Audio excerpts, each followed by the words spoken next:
Innal hamdalillah nahmaduhu wa nasta'inuhu wa nastaghfiruh wa na'udzu billahi min shururi anfusina wa min sayyiati a'malina may yahdihillahu fala mudilla lahu wa may yudlil fala hadiya lahu wa asyhadu an la ilaha illallah wahdahu la syarika lahu wa asyhadu anna Muhammadan 'abduhu wa rasuluh. Allahumma shalli wa sallim ala nabiyyina Muhammad wa ala alihi wa sahbihi ajma'in, amma ba'd. Para santri sekalian yang berbahagia, para ustadz-ustadzah yang saya hormati, alhamdulillah pada kesempatan di pagi ini kita kembali dipertemukan oleh Allah SWT untuk sama-sama belajar. Langsung kita masuk ke materinya. Tema kita pagi ini insya Allah berkaitan dengan hal-hal yang menghalangi thalabul ilmi atau penghalang menuntut ilmu. Jadi penghalang menuntut ilmu atau hal-hal yang bisa menghalangi atau bisa mengganggu, juga bahkan bisa merusak kegiatan thalabul ilmi. Kenapa ini perlu kita bahas? Karena thalabul ilmi ini perlu pendukung supaya bisa berhasil, dan thalabul ilmi juga perlu hal-hal yang bisa mengganggu itu dihilangkan supaya hasilnya bisa lebih baik. Misalnya gini, kalau kita mau belajar terlalu banyak suara itu kan mengganggu. Nah, suara itu dihilangkan atau cari tempat lain yang tenang. Kalau kita belajar kira-kira terlalu banyak gambar yang mengganggu, berarti gambarnya dihapus, ditutup, atau kita cari tempat yang lain. Ya, kira-kira seperti itu. Coba kalau santri perhatikan. Sekarang kalau kita berada di pinggir sebelah kanan atau sebelah kiri, ya, ini maksudnya sebelah kanan Anda, sebelah kiri antum. Kalau berada di depan tembok, kemudian menambah hafalan atau murojaah, akan lebih mudah konsentrasi kalau temboknya seperti putih, polos, ketimbang kalau temboknya banyak gambarnya. Kalau banyak gambar kan bisa jadi pada saat buka terus lihat gambar malah mikirnya ke gambar yang ada. Kalau gambarnya misalnya gambar masjid, tapi gambar masjidnya ini kok agak miring gitu, terus lalu lihat kok nggak pas ini, lalu malah mikir gambarnya.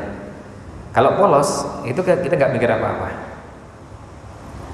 Nah, itu contoh kenapa kita masuk ke bahasan ini. Tentu bahasannya bukan hanya berkaitan dengan gambar, tapi intinya kita membahas ini, kita ingin belajar kita ini tidak banyak gangguan dan hasilnya bisa lebih baik.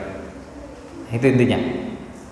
Jadi kita ingin hasil belajar kita ini bisa kita dapatkan hasil yang sebaik-baiknya.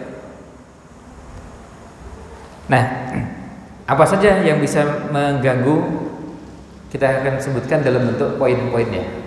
1, 2, 3 dan seterusnya. Dimulai dari yang pertama. Kalau dalam bahasa Arab ini namanya al-mu'awwiqat fi thalabil ilmi. Hal-hal yang bisa menghalangi dalam thalabul ilmi, hal yang bisa mengganggu, bisa menjadi penghalang, bisa menjadi bahkan merusak thalabul ilmi kita. Nah, apa saja yang bisa mengganggu ini? Yang pertama, nomor 1, fasadun niyah, niatnya rusak. Niatnya rusak. Fasadun niyah, niatnya rusak. Maksudnya apa? Niatnya bukan karena Allah SWT. Misalnya niatnya ingin gimana dengan belajar itu jadi terkenal. Misalnya hafal Quran, kemudian hafalannya bisa mutqin, suaranya bagus, nanti bikin channel YouTube, akun Instagram, lalu sering ngerekam, viral. Nah, ini rusak. Ini rusak niatnya. Jadi inginnya apa? Tujuannya supaya viral. Tapi bukan berarti seperti tadi misalnya sedang tasmi direkam itu nggak boleh, bukan nggak boleh, itu beda lagi.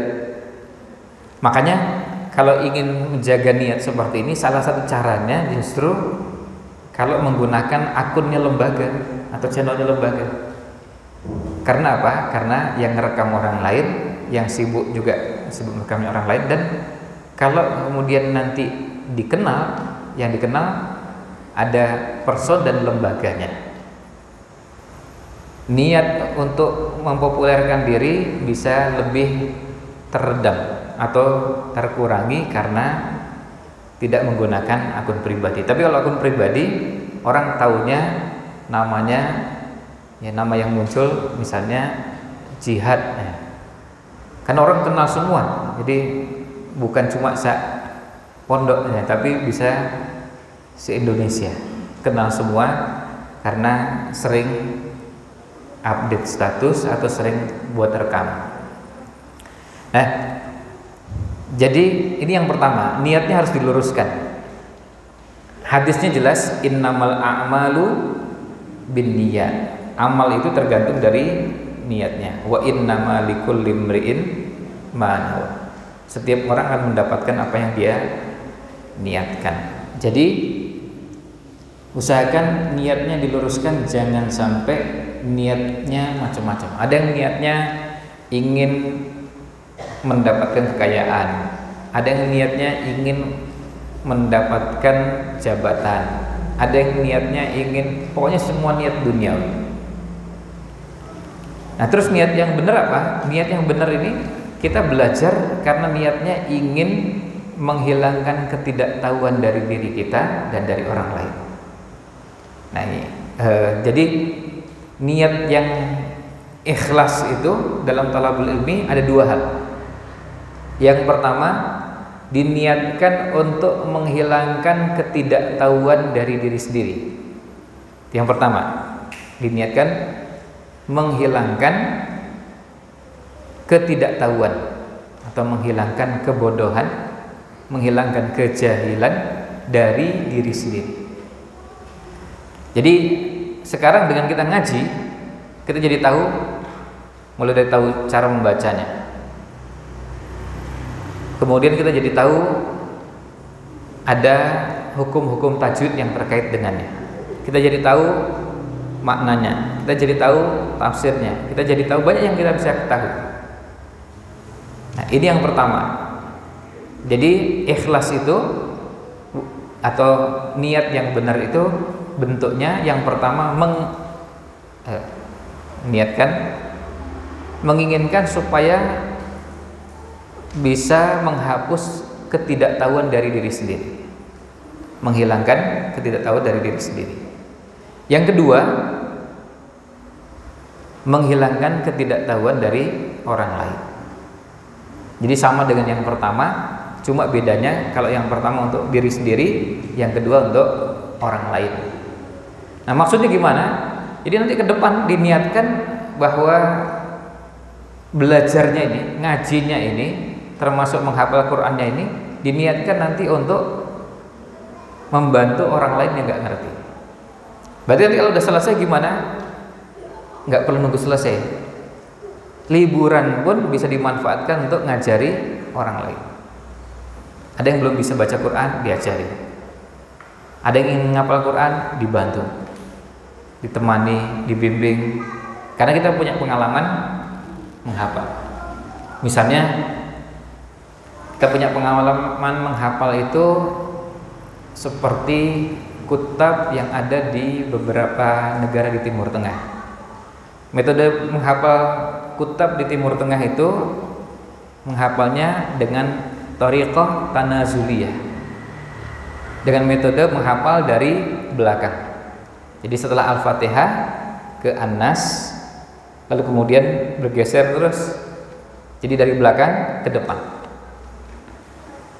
Itu ada yang modelnya seperti itu. Di tempat yang lain ada yang modelnya beda lagi.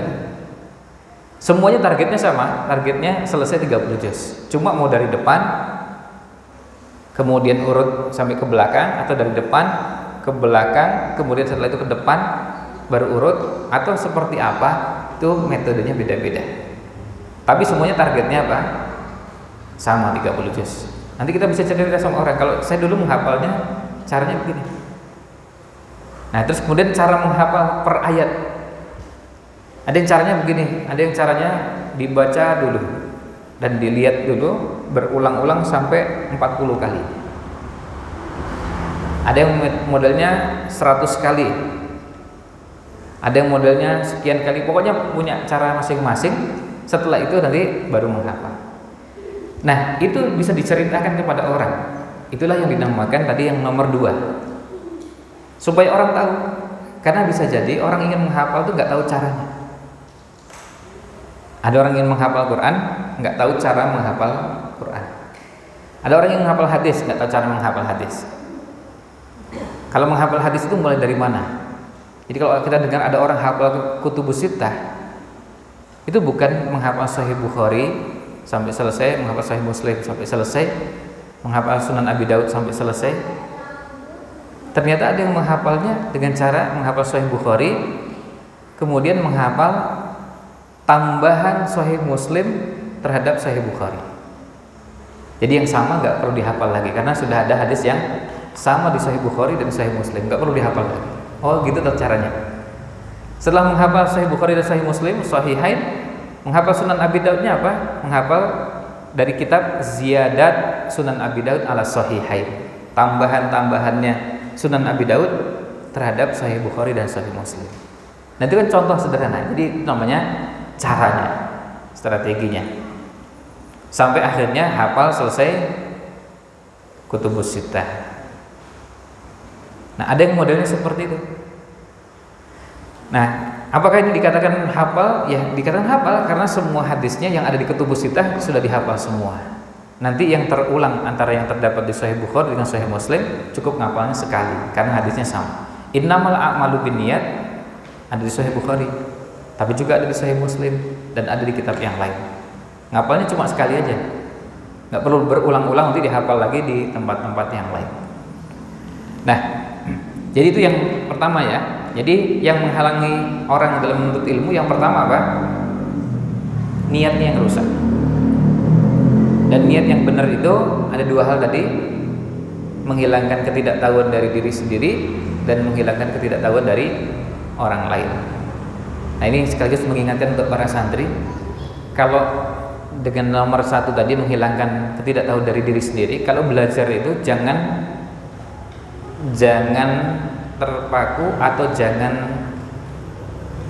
terjebak pada pelajaran yang ada di kelas atau pelajaran yang ada di masjid. Itu yang diajarkan oleh Ustaz. Kalau memang kita nggak tahu, kita boleh bertanya, dan bisa jadi itu lebih mendesak ketimbang pelajaran yang ada. Misalnya, kebetulan kita mau sholat duha, tapi pas bulan udah jam 11 lewat 30, ini masih boleh nggak? Kalau nggak ngerti tanyakan. Nah itu contoh mendesak. Karena apa? Karena kita mau ngerjakan. Sementara pelajarannya belum sampai pelajaran sholat duha. Pelajarannya baru babnya wudhu, kemudian tayamum, lalu mandi, belum masuk ke bahasan sholat. Nah karena kita ingin menghilangkan ketidaktahuan, gimana caranya? Ya belajar. Belajarnya dengan cara apa? Bisa baca, bisa tanya. Itu cara belajarnya. Itu yang pertama. Yang kedua, yang merusak thalabul ilmi kita. Yang kedua, tadi yang pertama merusak niatnya. Niatnya ingin kaya, niatnya ingin ini, ingin itu yang pertama. Yang kedua, yang diistilahkan oleh para ulama hubbus syuhrah. Hubbus syuhrah itu terjemahnya suka ketenaran, suka popularitas. Ini nomor 2. Hubbus syuhrah. Jadi senang dikenal oleh orang lain. Jadi senang tampil, senang dikenal oleh orang lain supaya orang lain tahu oh dia hebat, dia pintar, atau kelebihan-kelebihan yang lain. Nah ini penyakit yang kedua, dan untuk mengingatkan hal ini ada sebuah hadis. Hadis ini Anda coba bacakan, dan hadis ini kalau antum sekalian perhatikan bulan lalu sempat disampaikan oleh Syekh Muhammad Munkid.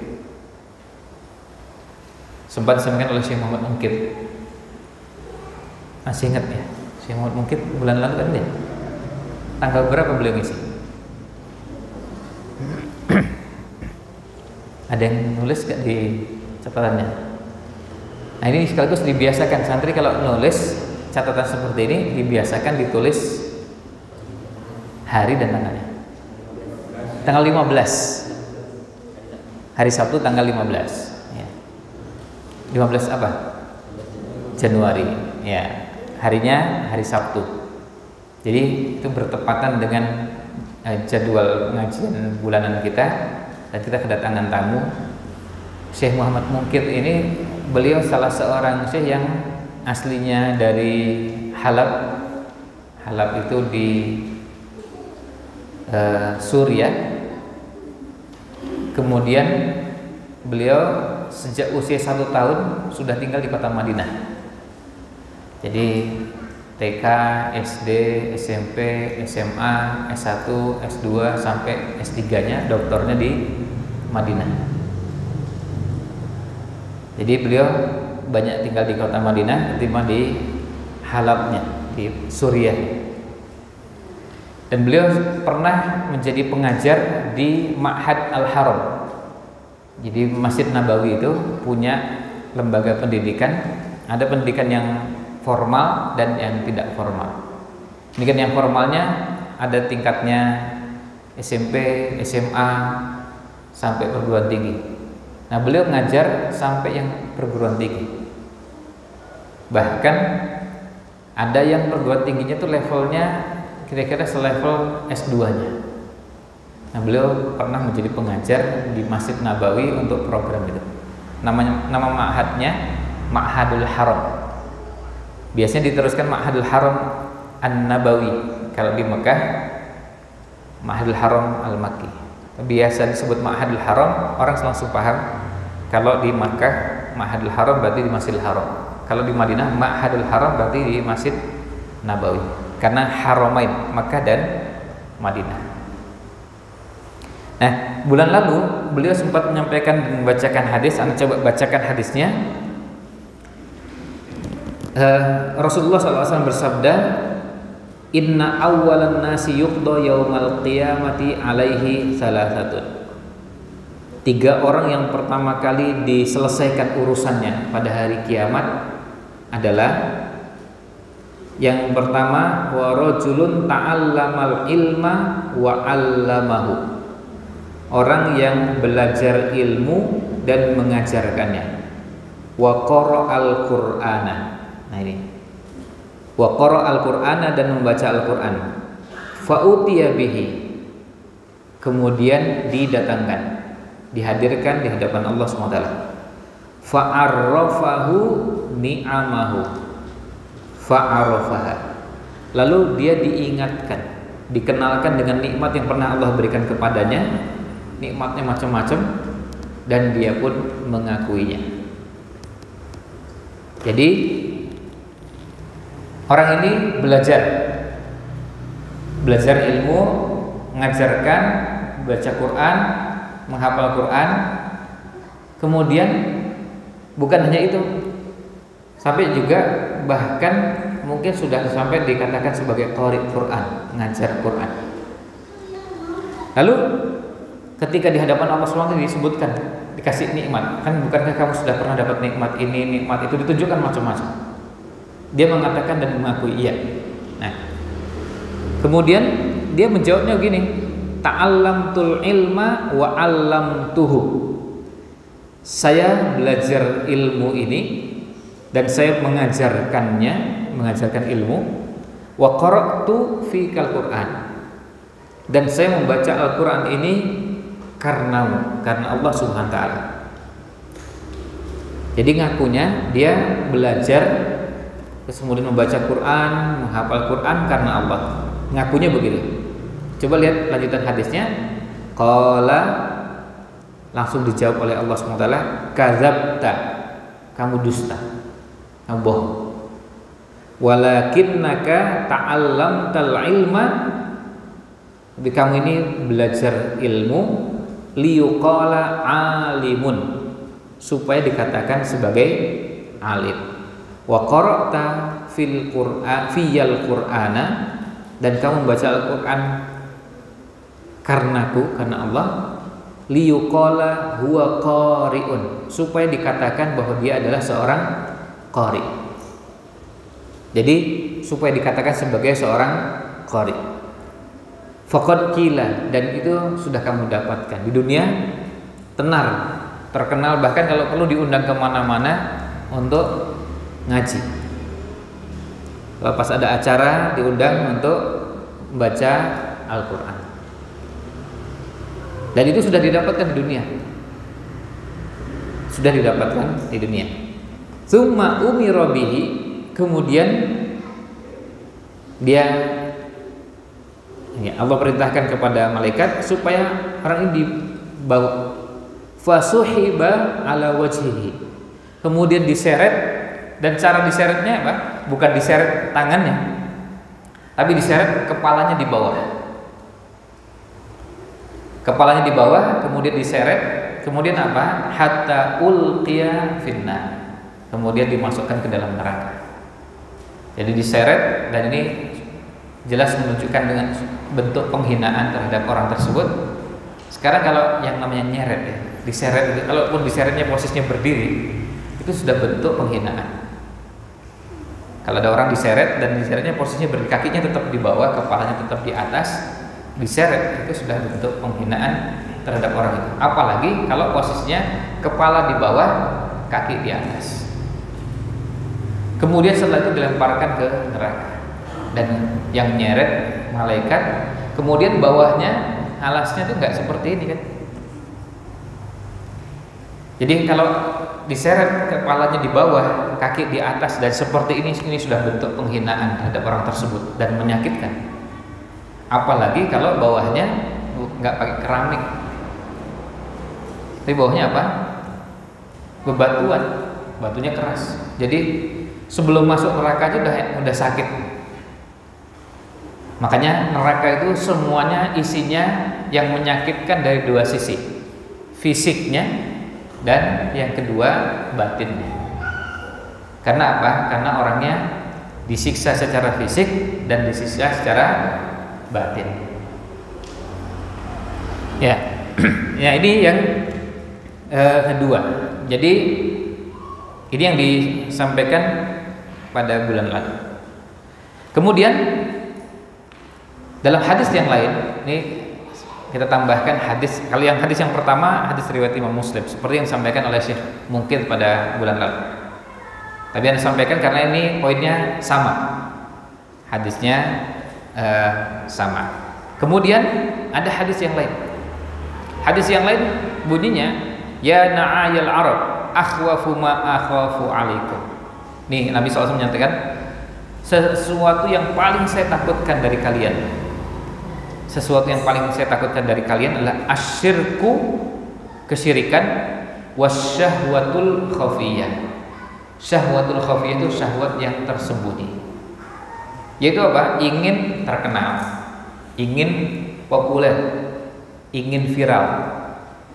Makanya setiap ada kesempatan untuk bisa viral itu dia pikir gimana caranya biar cepat viral, cepat terkenal. Dan seneng kalau ada orang ngasih jempol di akunnya.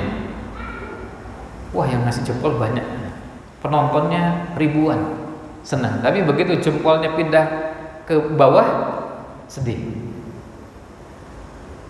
Nah, ini karena apa? Karena targetnya ingin terkenal. Ya. Ini yang kedua. Ini penghalang dalam menuntut ilmu. Maka kalau ingin menuntut ilmu kita ini lancar, baik, bersihkan hati kita dari niatan untuk jadi terkenal. Yang ketiga, menyia-nyiakan kesempatan hadir di majelis ilmu atau di halaqah ilmu. Jadi gini, ketika ada kesempatan belajar, ada kesempatan bisa hadir, ada kesempatan bisa duduk dan menyimak, tidak dimanfaatkan. Tidak dimanfaatkan dengan sebaik-baiknya. Nah, ini yang bisa menjadi penyebab ilmu itu kita tidak bisa dapatkan. Gimana cara menyia-nyiakan? Macam-macam. Ada yang bentuk menyia-nyiakannya, sebenarnya majelisnya bisa dihadiri, tapi nggak hadir. Atau hadir tapi nggak sambil serius menyimak dan mendengar. Karena apa? Karena sibuk dengan yang lain. Padahal bisa dihadiri. Karena begini, ada ungkapan di kalangan para ulama, al ilmu yu'ta wala ya'ti. Ilmu itu didatangi dan bukan mendatangi. Jadi artinya apa? Kita yang datang ke majelis, kita yang mendatangi halaqah, kita yang mendatangi. Jadi bukan majelisnya yang mendatangi kita, bukan ustadznya yang mendatangi kita, tapi kita yang mendatangi. Nah, semangat ini harus kita hadirkan. Kalau ada kesempatan hadir. Nah, termasuk juga dibiasakan kalau hadir di majelis, diusahakan mengisi soft yang terdepan terlebih dahulu. Jadi bukan justru malah milih yang paling belakang. Apalagi milih paling belakang, kemudian cari tempat yang kira-kira aman, nggak terlalu kelihatan dari pemateri sehingga kalau ngantuk nggak ketahuan. Dipilih yang posisinya aman ya. Jadi posisi menentukan titik-titik. Nah, kenapa? Karena itu tadi bisa jadi memang niatnya bukan untuk niatnya bukan untuk belajar. Ya, itu yang ke berapa? 3. Sekarang yang keempat. Yang keempat, banyak beralasan dengan kesibukan. Banyak beralasan dengan kesibukan. Jadi mau diminta begini, ada kegiatan, ada kesibukan, ada, sebetulnya kalau dicari kesibukannya masih bisa digeser, masih bisa dialihkan, masih bisa disempatkan. Contohnya gini misalnya, ini pas ada kesempatan belajar, tapi pas mau nyuci baju, kan nyuci baju bisa ditunda.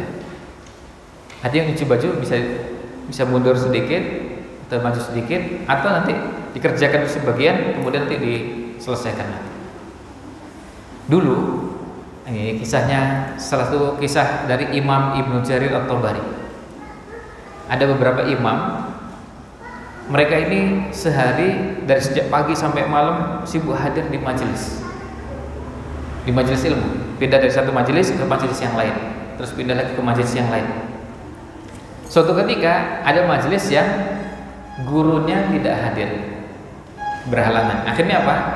Pulang. Lewat pasar.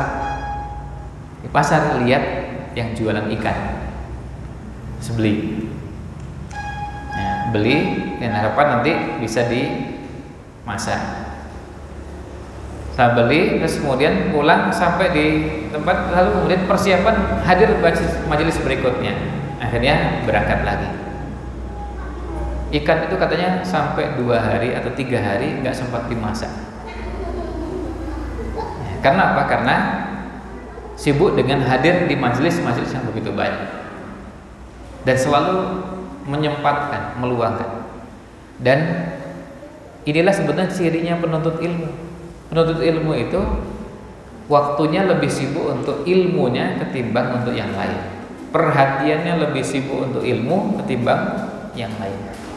Maka ini kalau santri mulai belajar, apa-apa yang ada ini, lalu yang dipikirkan, yang dilihat, harus dilatih fokusnya kepada ilmu yang sedang dipelajari. Jadi sekarang misalnya gini,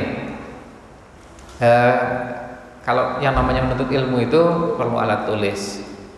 Memastikan alat tulisnya berfungsi dengan baik. Kemudian karena kita menghafal Quran, berarti pastikan mushafnya ada. Mushafnya bisa digunakan. Mushafnya baik.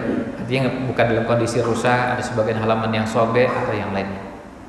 Kemudian kira-kira alat apa lagi yang membantu dalam proses belajarnya? Termasuk kalau ada waktu-waktu luang yang kira-kira bisa digunakan untuk menuntut ilmu, dimanfaatkan. Bayangkan Imam Sufyan Ats-Tsauri rahimahullah taala. Ini seorang ulama besar. Beliau itu sampai akhir hayatnya ternyata ketahuan di salah satu lipatan pakaiannya ada kertas kecil isinya atrafil hadis. Atrafil hadis itu bagian awalnya hadis.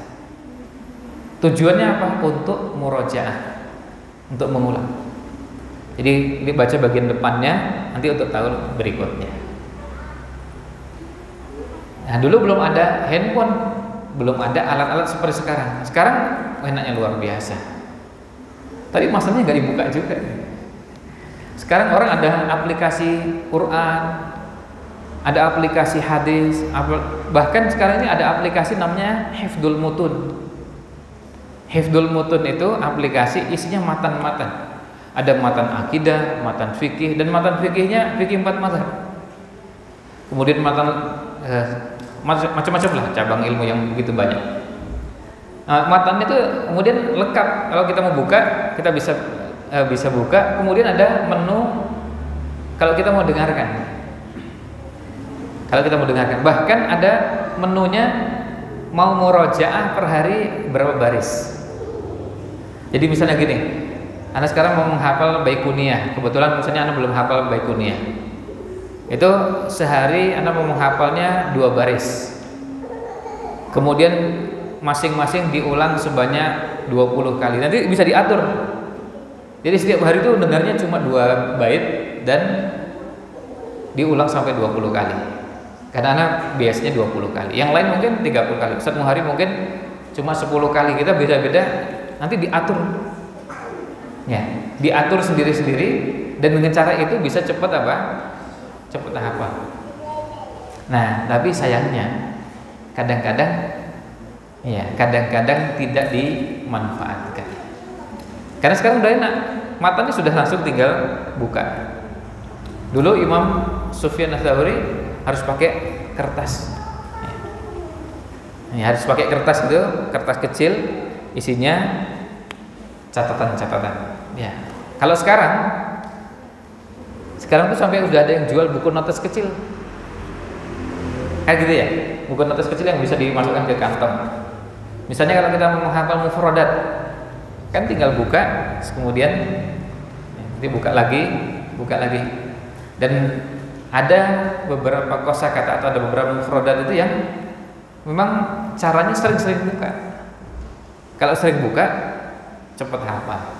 Imam Bukhari itu mengatakan, ketika ditanya, apa rahasianya Anda ini bisa punya hafalan sekuat ini? Kan kita tahu Imam Bukhari itu hafalannya luar biasa. Hafalan hadisnya lebih dari 300.000 hadis. Dan hafalnya itu lengkap dengan sanadnya. Nah, ketika ditanya, beliau menjawabnya mudawamatun nazar, sering-sering lihat. Kalau sering lihat begini, nanti lama-lama apa? Posisinya sampai hafal, bukan cuma hafal tulisannya sampai posisinya. Oh, ini di baris kedua, sebelah kiri, sebelah kanan, halaman sekian. Itu karena sering. Kalau sering kan lama-lama hafal. Nah, berapa kalinya ya macam-macam. Makanya ada ulama yang sampai buka Sahih Muslim itu beliau baca 30 kali. Sehingga beliau sangat menguasai.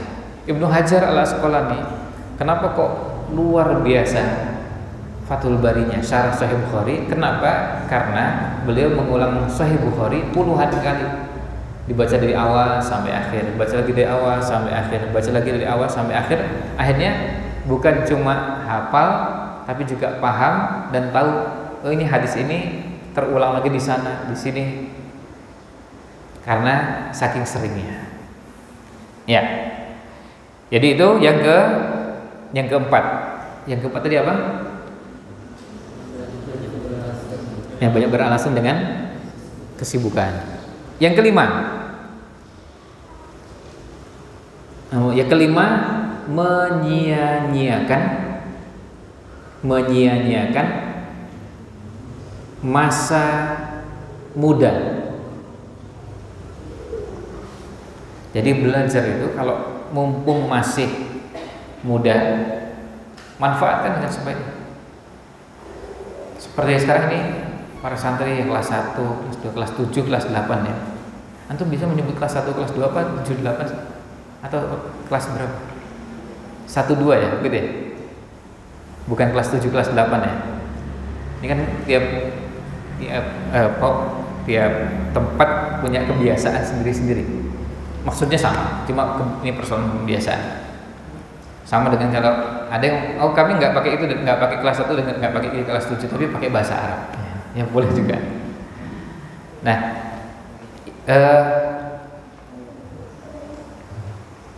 jadi belajar di usia kelas 1, kelas 2 ini kesempatan yang sangat baik untuk menanamkan ilmu sampai tertanam kuat. Ini yang sering diistilahkan dengan mengukir di atas batu. Maka usahakan apa yang sekarang dipelajari sering-sering diulang, selain juga dipahami dengan baik.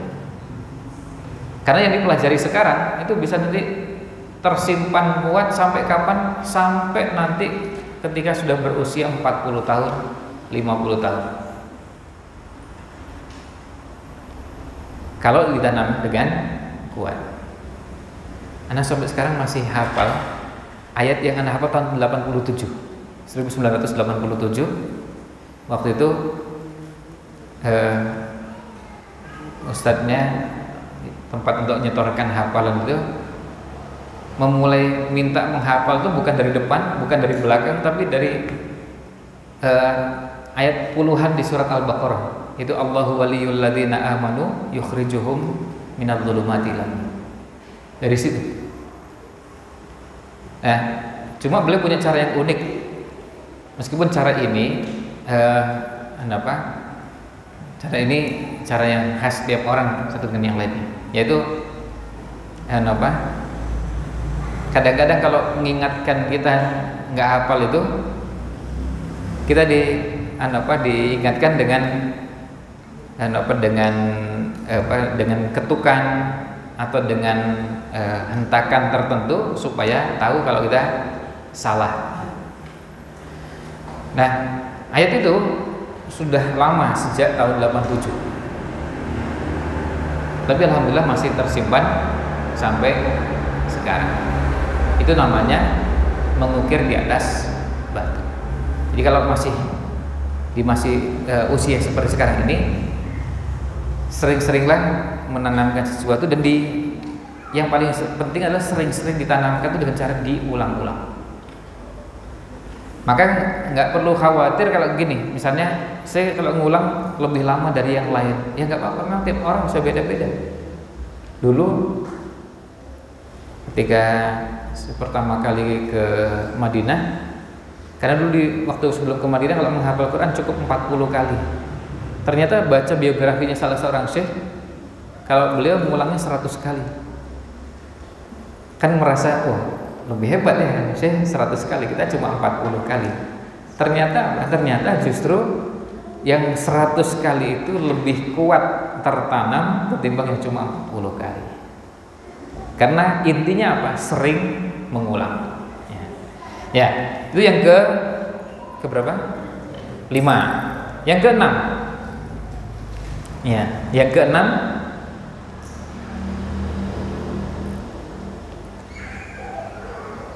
malas dalam thalabul ilmi. Nah, malas ini bisa bentuknya misalnya tidak mau sibuk dengan ilmu, tapi lebih tertarik sibuk dengan yang lain. Misalnya yang lain itu apa? Sibuk dengan yang lain, misalnya sibuk dengan mengikuti perkembangan yang terjadi di zaman sekarang. Dianggap itu lebih menarik ketimbang belajar. Nah, ini pesan untuk para santri, tentu ini juga berlaku untuk para musyrif, ustadz, ustadzah, bahwa jangan sampai kita disibukkan dengan apa yang ada di luar sekarang dan ramai dibicarakan, lalu kita jadi sibuk di sana. Yang viral itu gak bertahan lama. Sekarang orang viral membicarakan tentang anak kecil yang nyemplung ke sumur di Maroko itu, Rayyan, 62 meter, terus kemudian ketahuan anak itu ternyata masih hidup di kedalaman 32 meter. Dan sekarang tim lagi bekerja keras turun langsung untuk menyelamatkan anak itu. Viral. Dan banyak yang berkomentar tentang itu. Sekarang kalau antum nggak tahu kan nggak apa-apa kan?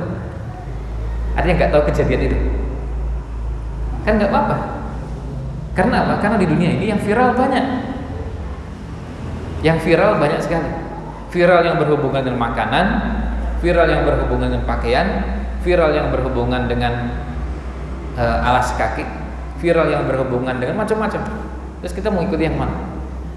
Sementara yang viral ada yang bisa tiap hari atau tiap 2 hari atau tiap pekan ganti. Terus mau ikut yang mana? Akhirnya apa? Nah, ini penyakitnya dan ini penghalang dalam thalabul ilmi. Kita sibuk memperhatikan itu, biasanya akhirnya ke ilmu menjadi lemah. Makanya kalau ingin kuat, sudah sekarang fokuskan sibuk dengan ilmu. Kalau yang begitu nggak tahu kan nggak apa-apa. Sekarang tanya, itu ada apa sih? Ini begini, ini yang viral, masa nggak tahu? Oh, nggak tahu. Ya, biasa aja, nggak apa-apa, nggak tahu. Karena apa? Karena kita memang nggak ada kewajiban harus tahu, ya kan? Sebab apa? Tiap hari ada yang viral. Tiap hari ada yang viral. Yang viral apa? Sempat yang viral tentang vaksin, viral. Viral anggota DPR yang mencuri uang rakyat sekian triliun, viral. Kemudian ada menteri yang terlibat kasus korupsi dan gak pernah diciduk oleh polisian, viral. Kemudian apalagi viral terus, akhirnya kita mau baca yang mana nih? Tiap hari viral terus, baca lagi. Dan nanti ada trending, ya ada yang lagi tren 5 yang teratas, isunya tentang. Lah kalau kita ngikut itu terus, tiap hari ada yang baru, dan kita capek. Sementara apa? Sementara kita ini sedang belajar. Maka ini yang dimaksudkan di poin ke-6 ini, jangan sampai sibuk dengan hal-hal seperti ini, malah nggak sibuk dengan ilmu. Kita sedang sibuk dengan Quran, kita sedang sibuk belajar bahasa Arab, kita sedang sibuk, nah fokus ke situ aja. Karena apa? Belajar bahasa Arab itu, ini kalau kita bicara bahasa, belajar bahasa Arab itu sebetulnya tidak membutuhkan waktu lama kalau kita serius. Tapi karena kurang serius jadi lama. Dulu tahun 93 pertama kali berangkat ke Madinah. Tahun 94 ketemu dengan teman satu kelas berasal dari Inggris. Nah, dia ketika ngobrol-ngobrol kenalan, dia bilang, saya baru belajar bahasa Arab 6 bulan yang lalu. Terus ditanya, antum? Saya bilang 6 tahun yang lalu. Bayangkan 6 tahun, ini 6 bulan. Ternyata apa? Pada saat berbahasa Arab, dia kemampuannya bagus. Kok bisa 6 bulan, ini 6 tahun? Kok yang 6 bulan kualitasnya kok sama dengan yang 6 tahun? Jangan-jangan yang 6 tahun nggak serius, nggak becus belajarnya. Nah 6 tahun kok masih bahasa Arabnya, baca kitab tuh masih buka kamus, ngobrol nggak lancar. Sementara ini yang 6 bulan setara dengan yang 6 tahun. Nah berarti masalahnya bukan lama dan sebentarnya, serius enggak? Ini kok bisa 6 bulan? Terus yang lebih menyakitkan lagi begini, pada saat ujian. Nah, pas ujian ini untuk ngetes kemampuan. Pada saat ujian, dan ujiannya ujian materi-materi bahasa. Sama-sama mumtaz, tapi pas begitu lihat rankingnya dia di atasnya kita. Ini yang 6 bulan mengalahkan yang 6 tahun. Ini yang 6 bulan. Berarti masalahnya apa? Ini serius, ini kurang serius. Nah, berarti 6 bulan sudah terbukti bisa. Dan ini berada di mana? Berada di negara yang mayoritas penduduknya bukan muslim. Kemudian bahasanya tidak banyak kata serapan dari bahasa Arab seperti Indonesia. Kalau orang Indonesia kan bahasa Arab sebetulnya lebih menunjang karena banyak kosakata dari bahasa Arab. Nah, kursi. Ini bahasa Arabnya kursi. Bahasa Indonesianya kursi. Udah langsung jadi kan? Jadi kita nggak perlu menghafal. Coba bahasa Inggrisnya. Ini kan bukan kursi loh bahasa Inggris. Nah, kan bahasa Inggris kan gitu. Bahasa Inggrisnya nggak sama. Jadi dia harus belajar bahasa Inggrisnya menyesuaikan dari bahasa Inggris ke bahasa Arab. Kita nggak usah pakai menyesuaikan, langsung kursi. Nah, beberapa kata kita tinggal menyesuaikan pengucapannya. Misalnya rakyat, bahasa Arabnya ra'iyah. Ya, terus kemudian musyawarah kalau bahasa Arabnya. Sama. Dewan, bahasa Arabnya diwan. Majelis, banyak itu. Jadi kosakata ternyata apa? Ratusan kosakata dari bahasa Arab jadi bahasa Indonesia. Kita nggak sulit. Nah, itu tadi. Jadi ini kembali ke sini. Yang keenam apa? Yang keenam, jangan disibukkan dengan hal-hal yang lain yang bisa membuat kita tidak fokus ke belajar. Kemudian yang ketujuh. Ya, yang ketujuh,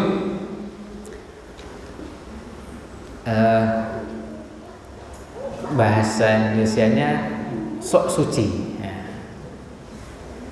Tazkiyatun nafs itu bisa punya beberapa makna. Bisa maknanya adalah merasa bahwa dirinya bersih, dirinya sudah baik, dirinya sudah suci.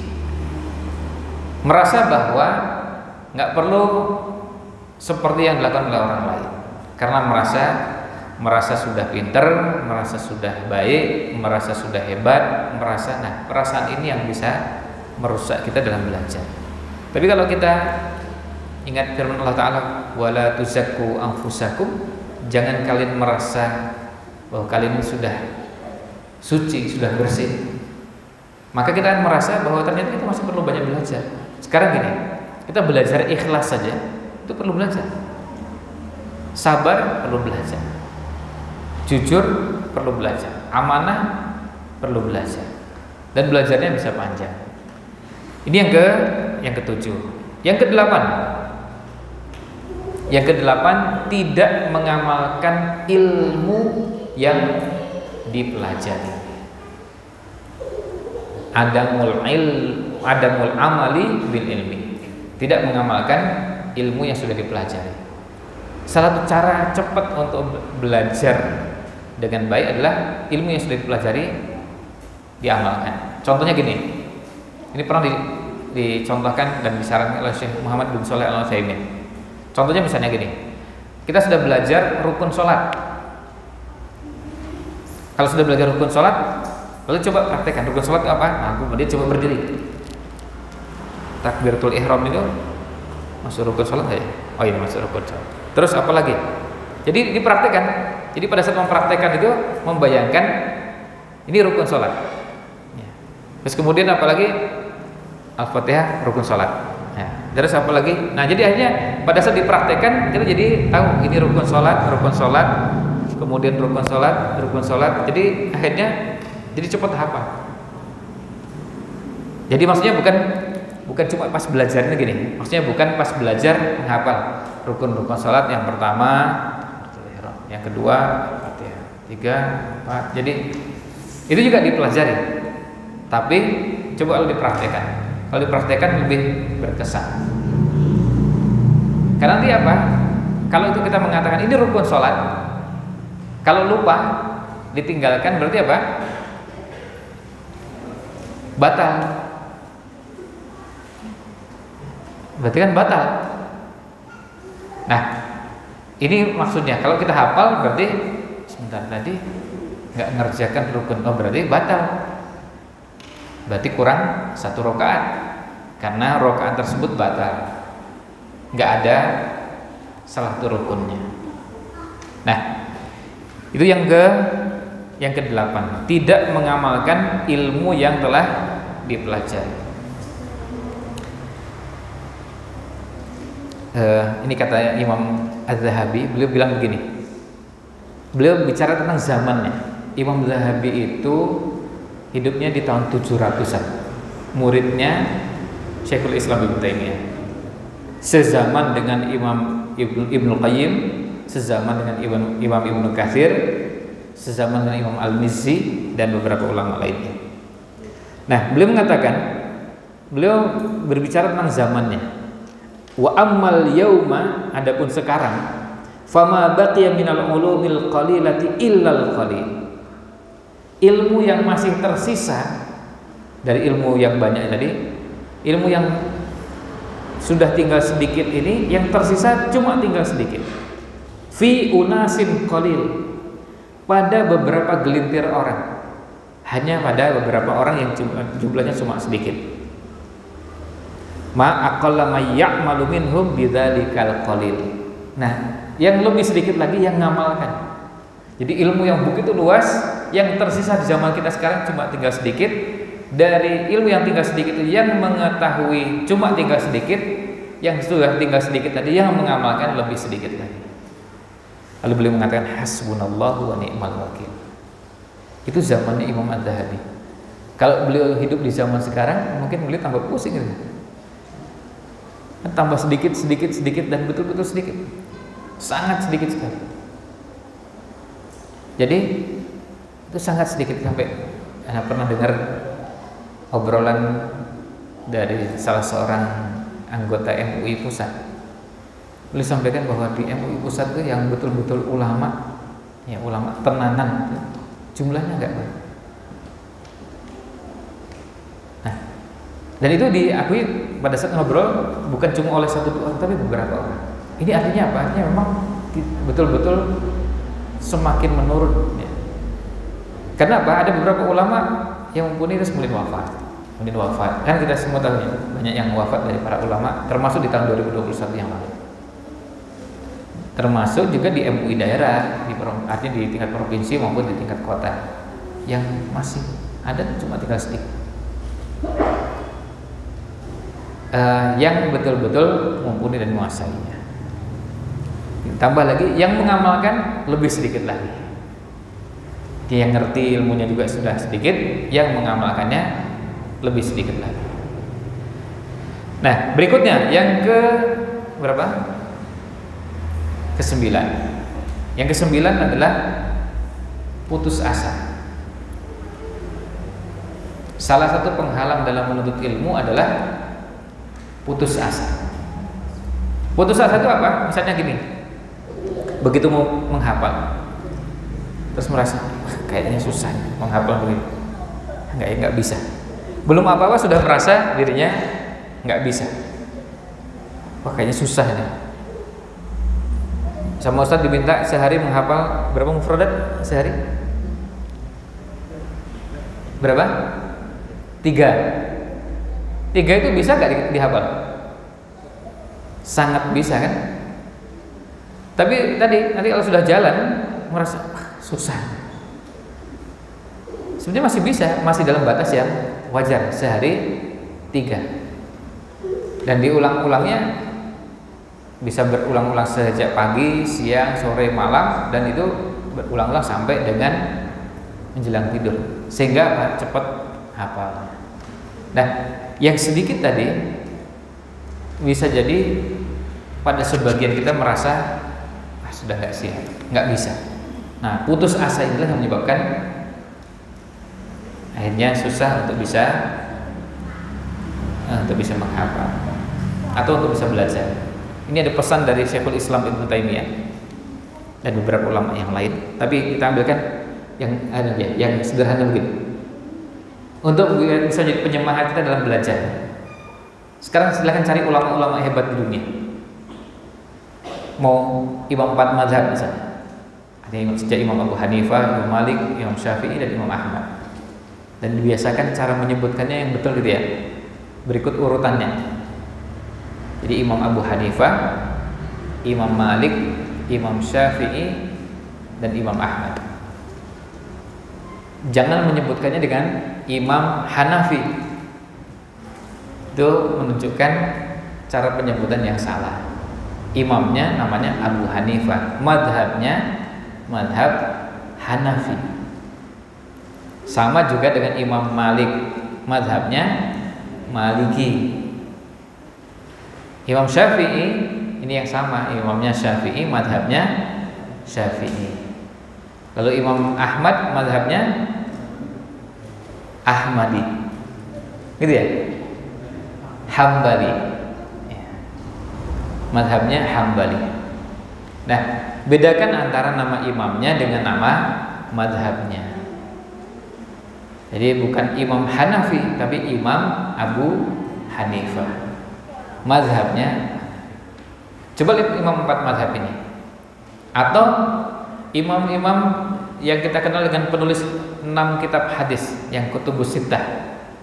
Nah, Kutubus Sittah juga kalau bisa urutkan berdasarkan tingkatan kualitas kitabnya. Pertama Imam Bukhari, yang kedua Imam Muslim, yang ketiga Imam Abu Dawud, yang keempat Imam Tirmidzi, yang kelima Imam Nasai, dan yang keenam Imam Ibnu Majah.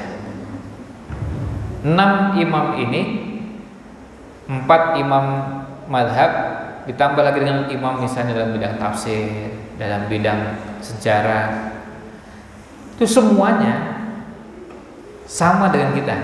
Dari sisi apa? Wallahu akhrajakum mim butuni ummahatikum la ta'lamuna syai'a. Allah mengeluarkan kalian. Allah mengeluarkan Imam Syafi'i pada saat dilahirkan sama dengan kita. Sama-sama nggak ngerti apa-apa. Imam Syafi'i itu waktu lahir nggak bisa apa-apa, sama seperti kita. Artinya jangan tanya baca Quran, ngomong aja susah ya. Karena bayi yang belum bisa bicara, sama kan gitu. Tapi kok bisa Imam Syafi'i sehebat itu? Nah, berarti kalau sama startnya, mulainya, yang membedakan apa? Kesungguhan dalam belajar. Loh, Abu Bakar As-Siddiq radhiyallahu an dengan antum kalau pengetahuan Qur'annya itu lebih bagus antum dari sisi mulai mengetahuinya. Abu Bakar As-Siddiq baru kenal Islam dan masuk Islam usia berapa? 38 tahun. Antum sebelum usia itu bukan cuma sudah Islam, ada yang sudah sampai hafalnya, ada yang sudah hafal juz amma, juz 29. Abu Bakar belum hafal itu. Nah, memang Qur'annya juga belum sampai, belum turun. Tapi coba lihat, Abu Bakar baru belajar di usia 38 tahun dan terus bisa hafal Qur'an. Nah, kalau Abu Bakar bisa, kita nggak bisa. Kadang-kadang beralasan. Nah, kalau alasannya apa? Susah menghafal, sudah tua, sudah usianya begini. Nah, Abu Bakar usianya mulai 38 tahun baru mulai ngapal Quran. Umar bin Khattab juga sudah berumur, jadi bukan sejak anak-anak masuk Islam. Utsman bin Affan juga sama, tapi bisa ngapal Quran. Lah kalau beliau bisa, kenapa kita nggak bisa? Dia ke-9. Jadi yang ke-9 ini usahakan jangan cepat putus asa ketika menghadapi kesulitan belajar. Yang ke-10. Yang ke-10 itu dalam bahasa Arabnya taswif, berandai-andai atau menunda-nunda pekerjaan dan mengatakan nanti aja. Saya ubah ya. Jadi gini aja. Jadi menunda pekerjaan dan mengatakan nanti. Menunda pekerjaan, menunda belajar, menunda membaca, menunda menghafal, dan mengatakan apa? Nanti. Ya nanti seandainya kalau saya sudah luang, saya kerjakan. Jadi menunda sampai apa? Sampai merasa kalau sudah luang baru akan dikerjakan. Padahal nanti juga nggak luang juga. besok juga nggak luang juga. Terus kapan? Nah, ini termasuk penyakit dalam thalabul ilmi. Jadi jangan dibiasakan menunda, kemudian nanti sampai berlarut-larut. Sampai kapan? Entah nanti, besok, lusa. Nggak. Kalau bisa sekarang. Dan jangan dibiasakan menunda pekerjaan sampai ke nanti atau besok. Jadi jangan menggunakan istilah nanti atau insya Allah kalau sudah ada waktu luang akan mengerjakan ini dan itu. Nah, ada banyak kisah para ulama dulu mengisi waktunya penuh dengan kesibukan. Sampai-sampai di sini ada Imam Abdullah bin Imam Ahmad. Abdullah bin Imam Ahmad ini putranya Imam Ahmad. Sebagian ulama mengatakan bahwa wallahi ma ra'aituhu illa mutabassiman au qari'an au mutali'an. Yang saya lihat dari beliau kalau ketemu itu cuma 3. Kalau nggak ketemu, pas ketemu tuh senyum. Yang kedua sedang membaca atau sedang mutalaah, sedang buka-buka, kemudian sedang cari lagi ke buku yang lain, terus kemudian kadang diberi catatan, nulis, kemudian buka lagi. Kegiatannya selalu sibuk dengan ilmu. Jadi nggak menunda ke waktu yang lain. Kemudian kalau Imam Al-Khatib Al-Baghdadi, beliau kemana-mana biasa bawa buku, kemana-mana bawa kitab. Ternyata pengaruhnya luar biasa. Kalau kemana-mana kita bawa kitab, nanti kalau ada waktu kosong tergoda untuk buka lagi meskipun cuma sebentar. Di awal yang belum terbiasa, mungkin pada saat buka belum langsung pada saat bawa belum langsung buka. Tapi nanti kalau selama beberapa waktu, nanti lama-kelamaan jadi mulai terbiasa buka lagi. Kenapa? Karena merasa risih. Masa sudah bawa buku nggak dibuka? Dan nanti silakan bisa coba dipraktekkan. Kalau kemana-mana dibiasakan bawa buku, bawa alat tulis atau buku catatan atau buku apa saja yang dibaca, nanti kita lama-kelamaan jadi ingin membuka lagi, membaca lagi, buka lagi dan baca lagi. Ya. Nah, itu 10 hal yang bisa menghambat kita atau mengganggu kita dalam thalabul ilmi. Kita berharap mudah-mudahan para santri sudah mulai bisa mengatur jadwalnya. Kita usahakan jangan banyak waktu yang terlewatkan, tersia-siakan dengan hal-hal yang kurang bermanfaat. Ada waktu belajar, ada waktu bisa buka, ada waktu bisa baca, ada waktu bisa mengulang hafalan. Kalau misalnya gini, kita hafalnya cuma beberapa surat, hafal yang mutqin, ya udah diulang aja tuh. Nanti supaya pada saat kita buka mushaf, kita meluangkan waktunya untuk bagian hafalan yang belum mutqin. Sekarang kalau kita sudah selesai, misalnya juz 30 sudah selesai, dan alhamdulillah juz 30 sudah kuat semua hafalannya, ya pada saat sambil jalan, pada saat sambil berdiri, sambil nunggu, itu yang dibaca. Nanti kalau pada saat waktu luang, bukanya ke juz 29, sehingga juz 30 nggak perlu diulang lagi. Karena apa? Sudah sering dibuka atau sering dibaca. Pada saat apa? Pada saat di perjalanan ke tempat-tempat yang lain. Nah, kalau pada saat di tempat di mana kita bisa duduk membuka mushaf, kita buka yang sudah mulai agak lupa atau nggak kuat hafalannya. Nah, ini berkaitan dengan beberapa penghalang dalam thalabul ilmi. Mudah-mudahan bisa menjadi bahan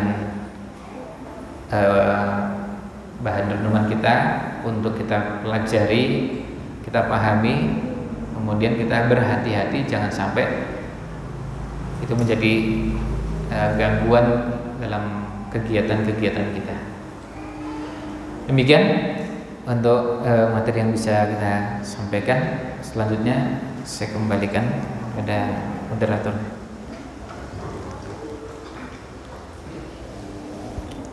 Terima kasih. Selanjutnya kita buka sesi pertanyaan untuk dua penanya. Silakan untuk Iwan dan Ahmad. Iwan silakan untuk angkat tangan dan untuk Ahmad saya tulis di kertas dan dioper ke depan.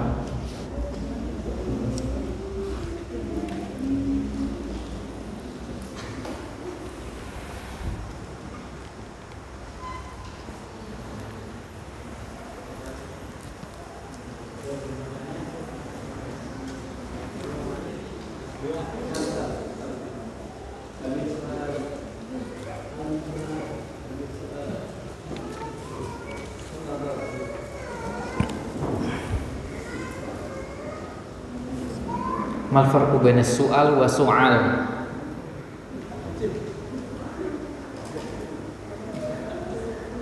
Hal ta'rifuna su'al?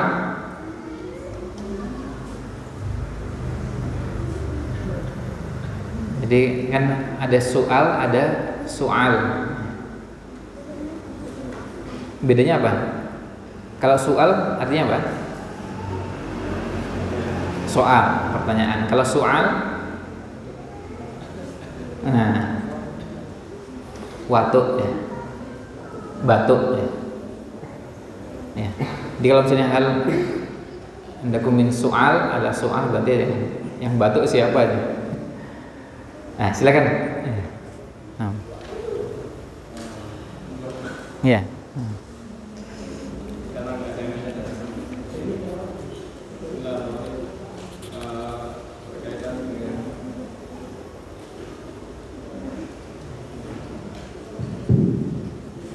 Bukan inti dari materi, tapi sampaikan nanti kalau misalnya ilmu itu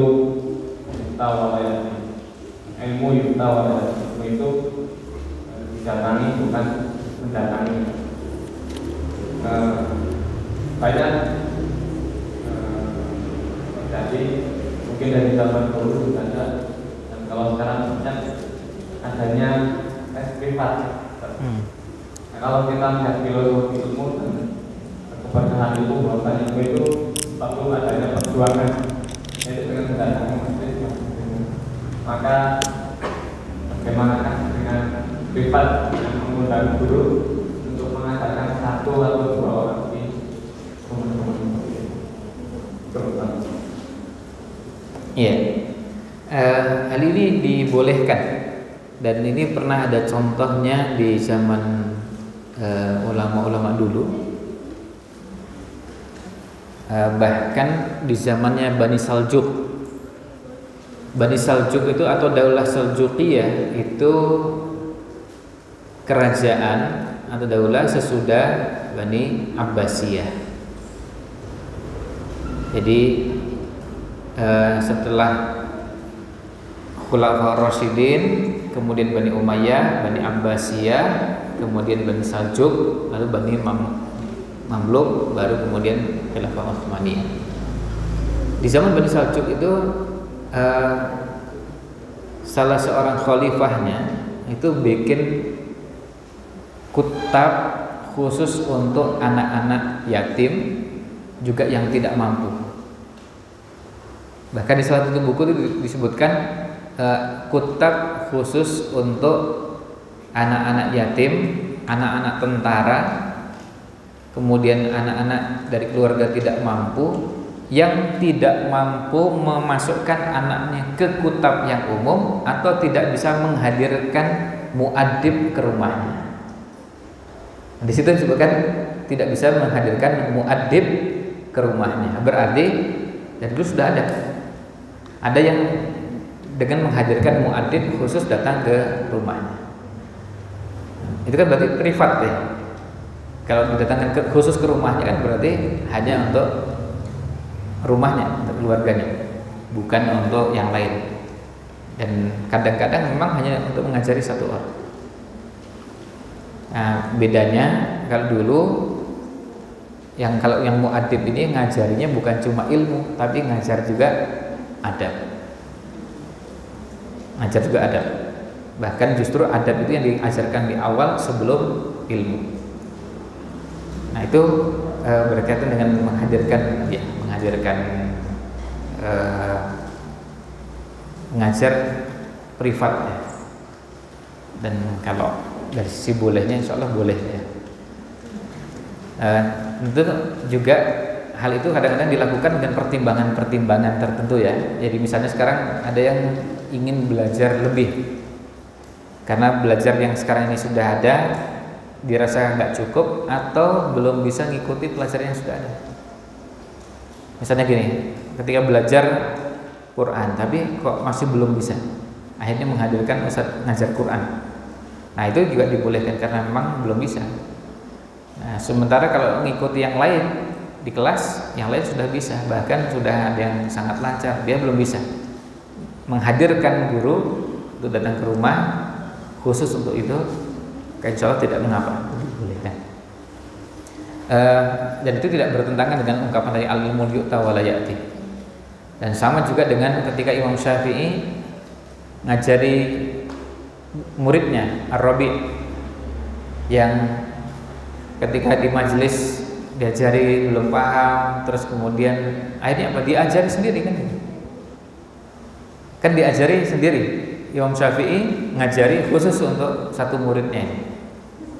Nah ini kan menunjukkan bahwa ada yang namanya belajar seperti, dan yang datang Imam Syafi'i kan gitu.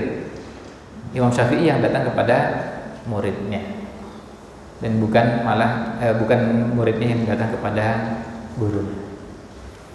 Nah begitu terkait hal tersebut. Jadi itu gak bertentangan dengan ilmu yu'ta wa la ya'ti. Termasuk misalnya sekarang al-ilmu yu'ta wa la ya'ti itu, ilmu itu didatangi dan bukan mendatangi. Kita di rumah aja terus bisa ikut belajar pada ustadz. Caranya gimana? Online.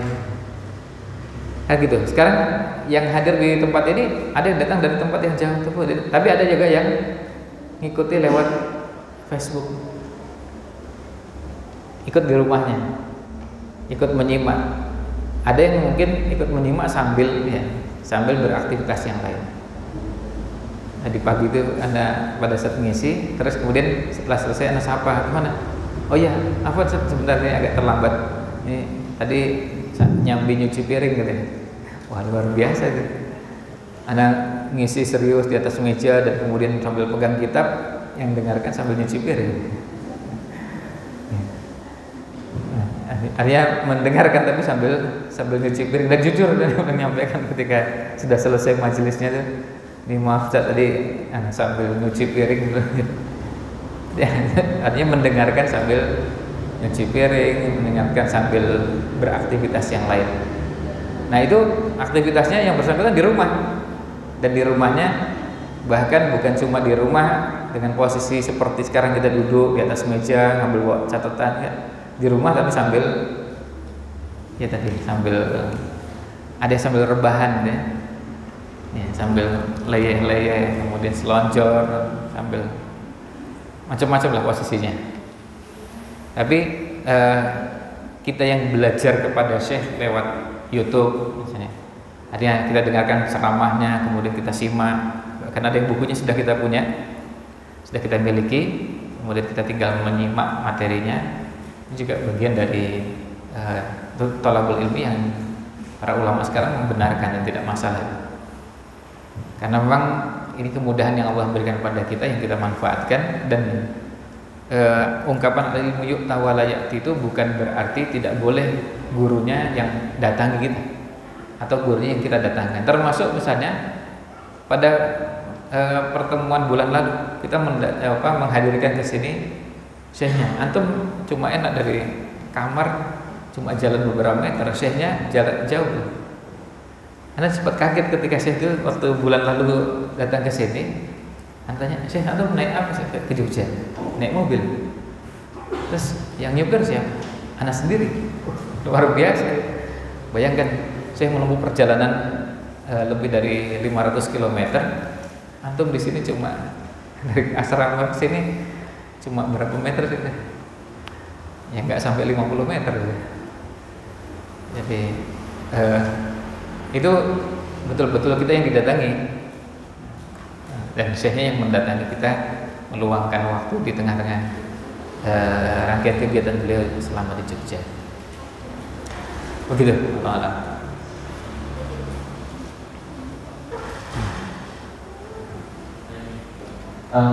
Yang pertama, kadang-kadang kita yang belajar ini ada perasaan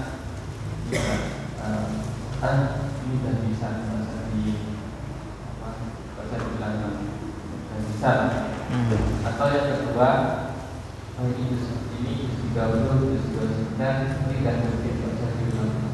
Nah ini gimana? Iya, nah ini pertanyaan bagus. Jadi antum perlu belajar. Tentu antum maksudnya bukan ke penanya, tapi kita semua perlu belajar yang namanya itqan. Mutqin itu ada yang berhubungan dengan hafalan, ada yang berhubungan dengan pengetahuan dan pemahaman, ada yang berhubungan dengan Quran, berhubungan dengan hadis, dan berhubungan dengan ilmu-ilmu yang lain. Nah, untuk bisa itqan, kalau orangnya namanya mutqin, itu kuncinya adalah dengan banyak mengulang. Dan mengulangnya berapa kali? Sebanyak-banyaknya. Kalau untuk Quran, tentu yang paling bagus adalah sebanyak-banyaknya. Kenapa? Karena ilmu itu, Quran itu sifatnya asyaddu tafallutan, mudah apa? Kabur, ya. Mudah kabur, mudah lepas. Quran itu mudah lepas, itu sifatnya, dan itu jelas hadisnya. Jadi kita harus pahami sifatnya itu tadi. Dan bahasanya nggak tanggung, itu asyaddu, itu kan ngeri sekali. Kalau syadid kan udah berat itu. Tapi asyaddu tafallutan berarti ya memang mudah kabur, mudah lepas, rucut gitu ya.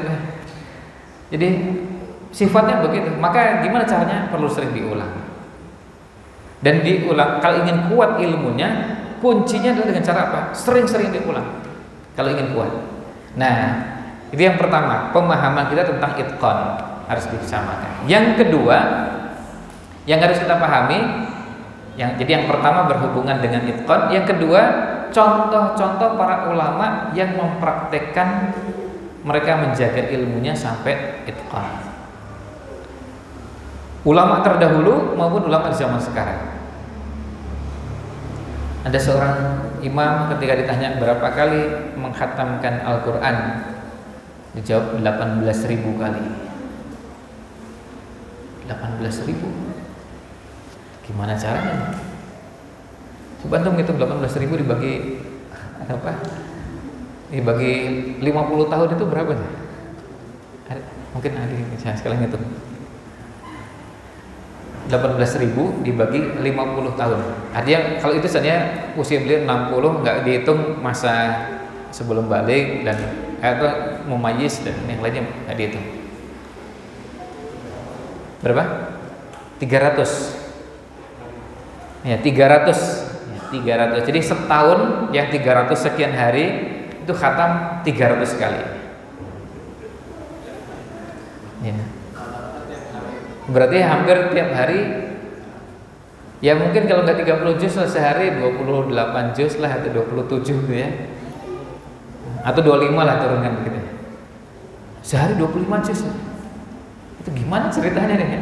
Ini nggak ngapa-ngapain pun, nggak tidur, nggak makan, nggak. Itu bertahun-tahun. Itu kalau kita ngitung tiap hari begitu 50 tahun gitu. Nah, pernah ada syekh yang datang ke Jogja. Ini tahun berapa ya syekh? Waktu kita punya program menghafal Quran 40 hari itu. Waktu ada syekh dari Sudan yang kita Syekh Karamallah 2012. 2014. Oh 2013. Ya. Nah, saat itu katanya sama Syekh Karamallah, Syekh, Antum sudah pernah murojaah hafalan Quran itu berapa kali? Namanya sama beliau bilang 1000 kali. 1000 kali. Jadi 1000 itu beliau mengulang setelah hafal. Setelah hafal 30 juz, beliau pernah mengulang hafalannya lengkap 30 juz sebanyak 1000 kali. Umurnya waktu itu kalau nggak salah beliau baru 23 atau 24 di tahun itu. Karena tanya berapa umur antum sih? Karena lihat masih muda ya. Ya waktu itu kalau nggak salah 23. Coba antum hitung ya. Kalau umurnya 23 sudah murojaah Quran sebanyak 1000 kali.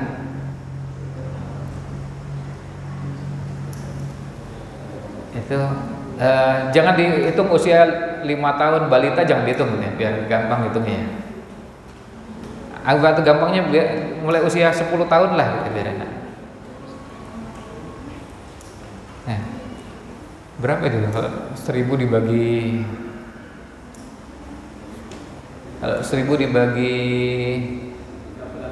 13 tahun misalnya berapa?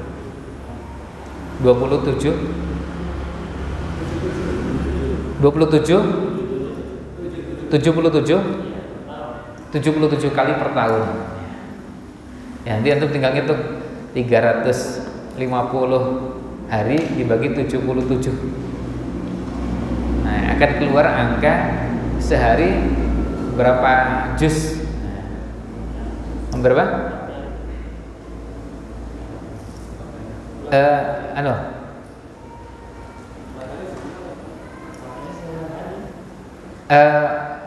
Enggak gini. Jadi kan itu kan 77 kali per tahun ya. Kalau per bulan berapa ya? 6 kali. Sebulan 6 kali. Nah, itu berarti bisa langsung ketahuan. Berarti kalau setengah bulan 2 kali 15 hari ya. Berarti 7 hari sekali ya. Oh berarti Masya Allah ya, seminggu sekali khatam ya. Dan itu kata beliau, itu yang khatam modelnya beliau murojaah hafalan. Nah ketika anak ceritakan gitu, Masya Allah, kita ya waktu itu mendampingi. Pas ngobrol itu anak tanyanya di Jalan Kaliurang ya. Terus beliau bilang gini, oh tapi guru anak lebih banyak lagi, 5.000 kali. 5.000. Wah ini ngitungnya luar biasa, 5.000. Nah kalau antum senang dan sering dengar cerita-cerita begitu, antum akan merasa bahwa hafalan yang antum miliki itu ya gak ada apa-apanya gitu. Meskipun antum merasa sudah lancar dan kalau yang dengan yang 1.000 kali lah, nggak usah yang 5.000 kali gitu. Kan lancar sekali. Karena sudah ini 1.000 kali itu bukan 1.000 kali membaca Al-Quran, bukan 1.000 kali. Dan pertanyaannya spesifik. Pertanyaan waktu itu pada beliau, berapa kali antum murojaah hafal Al-Quran ba'dal hifz, sesudah hafal lengkap 30 juz. Nah beliau waktu itu menyebutkan 1.000. Ya, itu 1.000 di usia 23 tahun. Gurunya 5.000. Kalau nggak salah gurunya itu usianya waktu itu 40 sekian, belum sampai 50. Itu 5.000. Ya. Nah, nanti tinggal ngitung. Ya.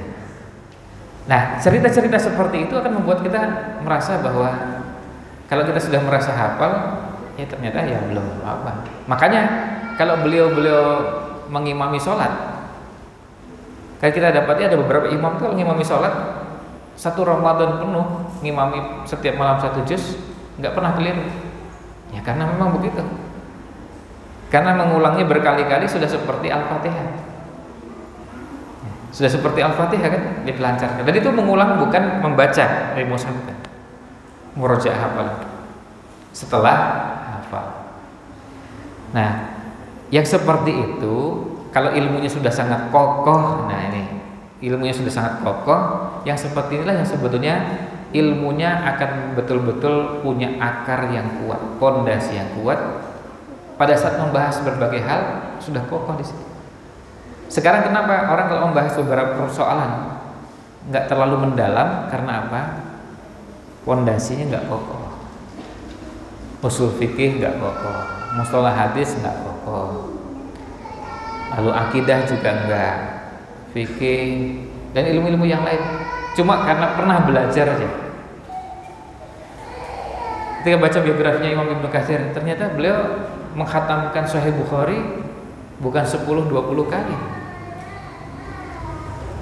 Ada seorang imam dibaca di biografinya, beliau mengkhatamkan Sahih Muslim 50 kali. Bayangkan Sahih Muslim dibaca 50 kali dari awal sampai akhir. Sahih Bukhari sekian puluh kali, Sunan Abi Daud sekian puluh kali. Ya pantas saja pada saat menjelaskan hadis tuh, hadis keluar dengan enak aja gitu, keluarnya enteng gitu. Karena apa? Ya karena sudah sering lewat. Dan itu sama persis dengan begini. Antum yang jihad aslinya mana dia?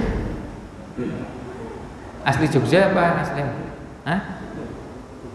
Jogja ya. Jalan yang sering dilewati selain dari rumah ke MI Al-Wahdah kemana lagi? Jalan yang sering dilewati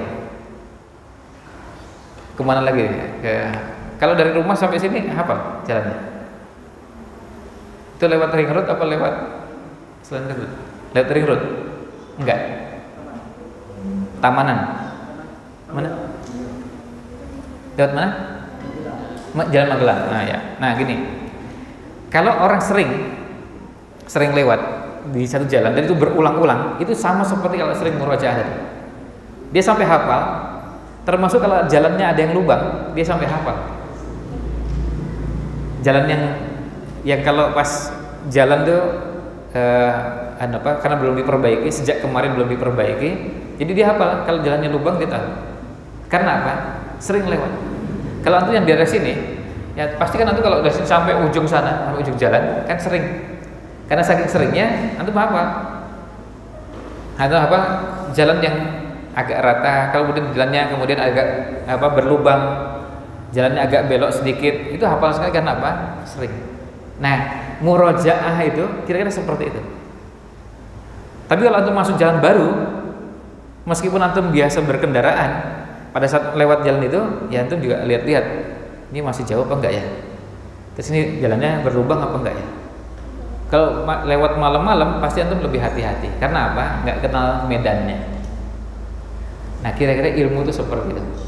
Kalau sudah sering, antum bisa dengan sangat cepat dan lancar. Kenapa ada orang membahas bahasan fikih kok lancar sekali? Kita waktu menghadirkan Syekh Labib, pas membahas fikih itu kok enak sekali, kayaknya